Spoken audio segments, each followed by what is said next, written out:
Bueno, les decía que frente a la amenaza que sufren los alimentos por el cambio climático surgen diversas interrogantes y una de ellas es si se está haciendo lo suficiente para combatir estos efectos. Bueno, la biotecnología agrícola se posiciona como una herramienta clave en la lucha contra la crisis alimentaria y los efectos del aumento de temperatura, que es, entre otros factores, ¿no es cierto?, lo que actualmente tiene a muchos alimentos en peligro de desaparecer. Estamos hablando del vino, estamos hablando de la palta, el cacao, el plátano, el café. Queremos conversar de este tremendo tema con nuestro siguiente entrevistado. Él es director ejecutivo de Chile Bio, Miguel Ángel Sánchez. Miguel Ángel, ¿qué tal? Gracias por estar con nosotros esta tarde en Sin Pretexto. Hola Mina, muchas gracias por la invitación. Yo muy bien y espero que tú también. Gracias, lo mismo digo. Miguel Ángel, partamos explicando qué es Chile Bio. Sí, claro, Chile Bio es un gremio, es una asociación de empresas que reúne a aquellas Ya. entidades que desarrollan biotecnología para la agricultura. ¿Con qué propósito? Con el propósito de avanzar hacia una agricultura más sostenible y hacer frente a estas mismas problemáticas que tú estás planteando en la introducción. Perfecto, entonces partamos por ahí porque la sequía, las plagas, las enfermedades son las principales amenazas de los cultivos. Esto se ha visto cada vez más agudizado producto de la crisis climática que vivimos. ¿De qué manera afecta esta crisis los cultivos? Bueno, hoy nuestras plantas, nuestros cultivos, no están preparados para los constantes desafíos que nos ha impuesto o que nos está imponiendo el cambio climático. Esto es sequías, distintos patrones de lluvias, frío, calor, condiciones las cuales no son habituales o no son normales para los distintos tipos de plantas o cultivos. Y es por eso que el ser humano, en la historia de la agricultura, siempre ha ido desarrollando nuevas variedades de plantas, con distintas metodologías y distintas aproximaciones. ¿Para qué? Para obtener individuos, plantas adaptadas a las distintas necesidades.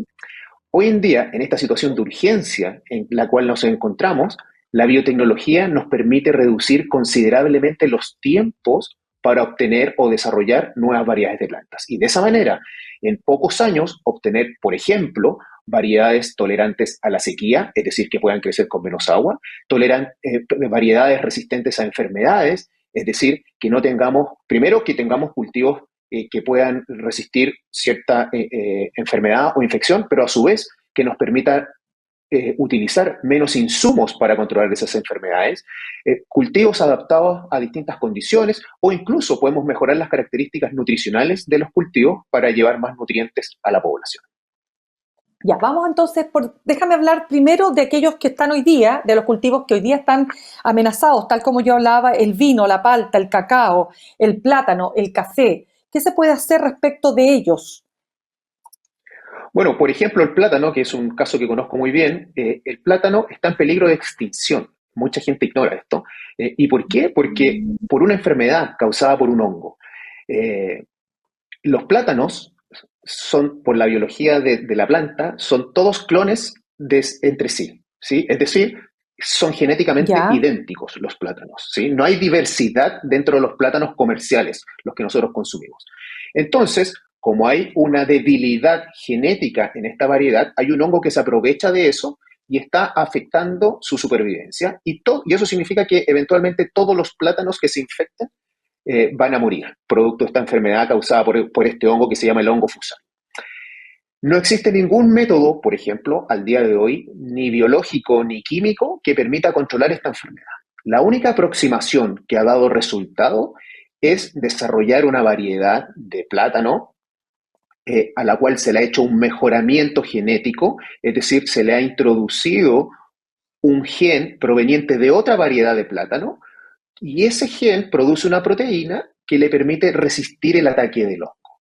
Y ahí hay un ejemplo de cómo la biotecnología, haciendo pequeños ajustes en la información genética de un organismo, puede lograr que éste se adapte a una enfermedad catastrófica como este hongo fusarium, que amenaza con la extinción a nivel global de las variedades comerciales de plátano. Uy, qué interesante lo que nos estás comentando, Miguel Ángel. Cuéntame, porque el plátano no lo producimos nosotros producimos el vino. El vino, ¿no es cierto?, uno de los grandes temas de la exportación en Chile, o sea, uno de los grandes productos de exportación.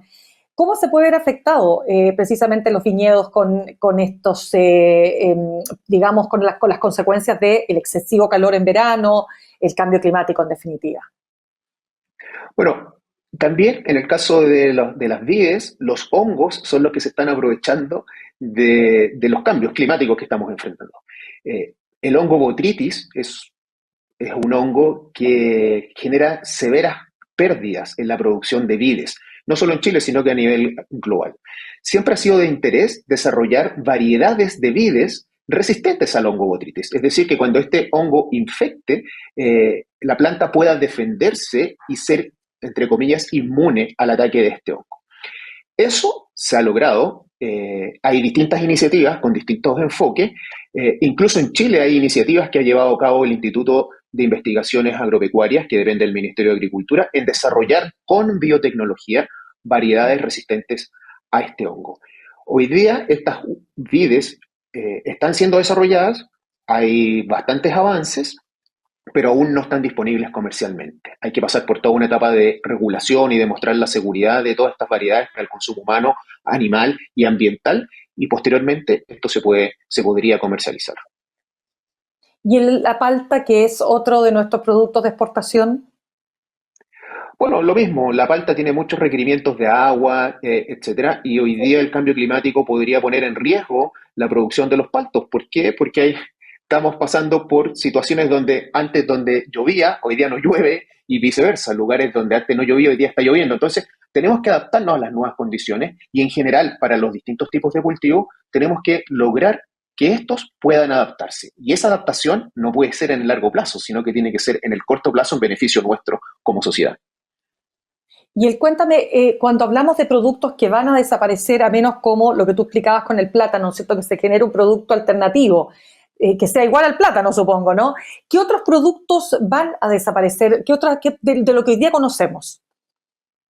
Sí, bueno, el que vayan a desaparecer no, no es algo seguro, sino que hoy día hay un riesgo, y es un riesgo real, Correcto. ¿sí? Cultivos que se están viendo amenazados, cultivos que, por ejemplo, Ujú. no están preparados para crecer, y no solo por las condiciones climáticas, sino que también por las enfermedades, como te decía, que están apareciendo producto de todas estas condiciones. Entonces, hoy día tenemos que estar constantemente desarrollando cultivos que puedan resistir el ataque de bacterias, de hongos, incluso de insectos. Hay plantas, por ejemplo, que producen proteínas que atraen enfermedades.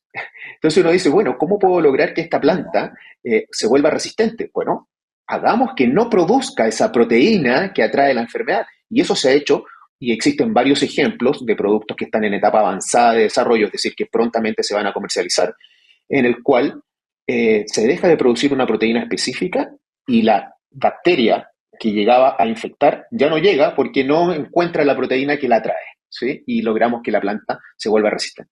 De la misma manera, se han desarrollado plantas tolerantes al calor, por ejemplo, que, no sé, un buen ejemplo que me gusta mucho es las lechugas tradicionales no germinan a Ujú. temperaturas superiores a los 28 grados. No germinan, simplemente.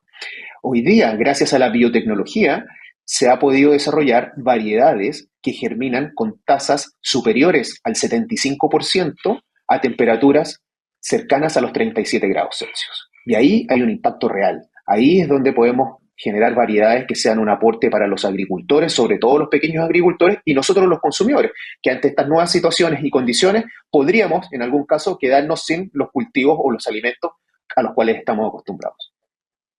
Correcto. Conversamos a esta hora con Miguel Ángel Sánchez, director ejecutivo de Chile Bio.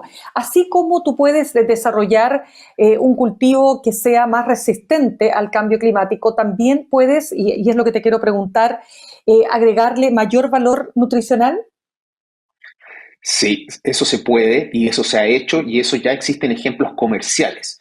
Eh, por ejemplo, en Estados Unidos se comercializa una piña que su pulpa no es amarilla como la que estamos acostumbrados, sino que es rosada. Y uno dice, bueno, pero ¿por qué es rosada? Lo que se Claro. hizo en esta piña fue mejorarla para que produjese, eh, perdón, que acumulase una molécula de interés en su pulpa. Esa molécula se llama licopeno. El licopeno es una molécula, un antioxidante que le da el color rojo a las frutas como la sandía, el tomate, el durazno, etc. Bueno, ese Ujú. licopeno se logró que se acumulase en la pulpa de la piña, cambió por supuesto, su color de amarillo a rojo, y tiene un valor nutricional más elevado, con el cual hay mucho interés por los consumidores para comprarla, ¿sí? Y eso se comercializa hoy día en Estados Unidos, también en España y en el sudeste asiático. Otros ejemplos de valor nutricional son tomates, a los cuales se le han incorporado funciones, genes, es decir, para que produzcan proteínas específicas que permitan aumentar el contenido nutricional y en este caso específico el contenido de antioxidantes. ¿Qué antioxidantes? Los mismos que producen los arándanos. Entonces, este tomate particular que yo te estoy comentando es un tomate que también Ujú. cambia su color porque ahora produce una alta cantidad a niveles similares que los arándanos. Y por eso el tomate, esta variedad específica, es un tomate morado. Eh, Porque, al igual que el arándano, es rico en estas moléculas, en estas antioxidantes que se llaman antocianinas, que le otorgan ese color. Y tú te preguntarás, bueno, pero ¿para qué desarrollan un tomate rico en antocianinas si ya existen los arándanos? Y la verdad es que no toda la población tiene acceso a todas las frutas, y en este caso particular a los arándanos. En cambio, hay otros cultivos que son de más fácil producción o de más fácil acceso en distintas partes del mundo, y por eso se desarrolló ese tomate, que hoy día, entre comillas, es sensación en Estados Unidos, ya que ese tomate tú lo puedes adquirir, compras un sobre de semillas y lo puedes cultivar en tu casa, y puedes guardar las semillas y producirlo y guardar todas las temporadas que tú quieras en el futuro. Sí, fíjate que para ir cerrando, Miguel Ángel, me gustaría preguntarte por los transgénicos. ¿Por qué los transgénicos tienen tan mala prensa? Bueno, los transgénicos son una forma, una estrategia biotecnológica, primero, para obtener nuevas variedades, ¿sí? Pero existen otras Ujú. técnicas biotecnológicas. Yo aquí en esta conversación no te he dicho cuáles son las técnicas y tampoco te voy a decir todas las técnicas que existen, pero simplemente para decir que los transgénicos son una técnica dentro de muchas otras técnicas disponibles para hacer Ok. nuevas variedades. ¿Por qué tienen mala prensa los transgénicos?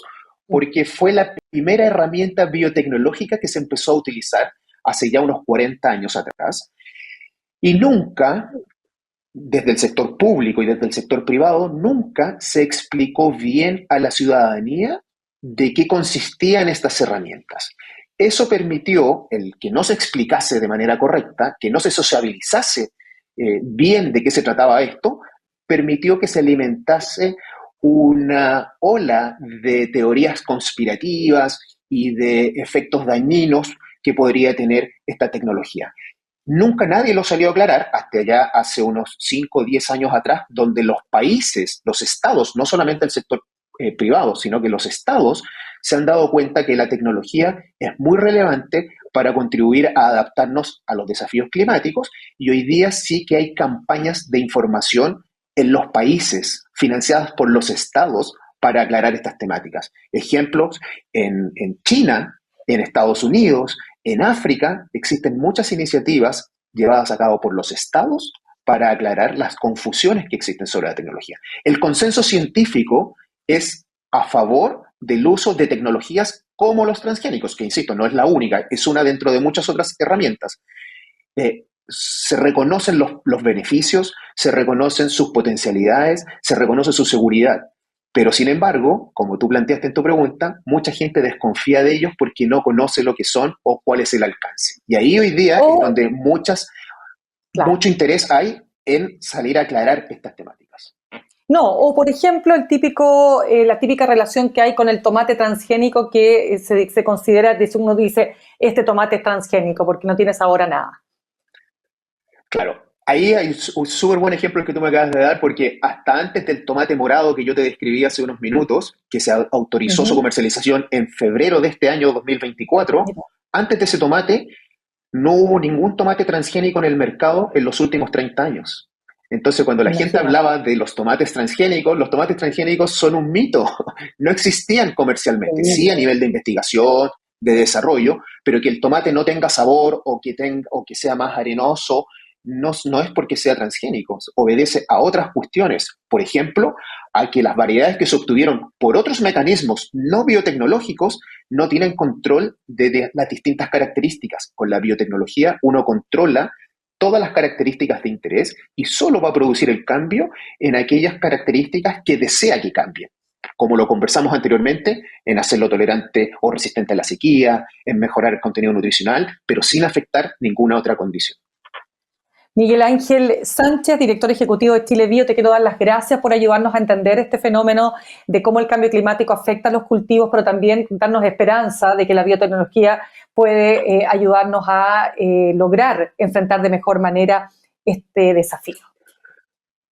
Sí, hay una luz al final del túnel y esa luz es la biotecnología que nos puede contribuir significativamente. No es la solución a todos los problemas, no va a solucionar todos los problemas, pero sí puede contribuir significativamente. Y solo para terminar, Mirna, por favor, permíteme dejar invitado a toda tu audiencia, a los que quieran conocer más sobre estas temáticas, los que quieran aclarar conceptos sobre los transgénicos, sobre otras técnicas biotecnológicas, sobre el mejoramiento genético vegetal en general, los dejo invitados a que visiten nuestro sitio web www.chilebio.cl y a su vez a que participen activamente de nuestras redes sociales en Facebook, Twitter, YouTube, LinkedIn, Instagram, TikTok, etcétera, para que no tengan excusa para informarse sobre estas tecnologías y sobre los avances tecnológicos en la producción de alimentos. Muchas gracias, Miguel Ángel. Que tengas buena tarde. Muchas gracias a ti, Mirna, y también que tengas buenas tardes.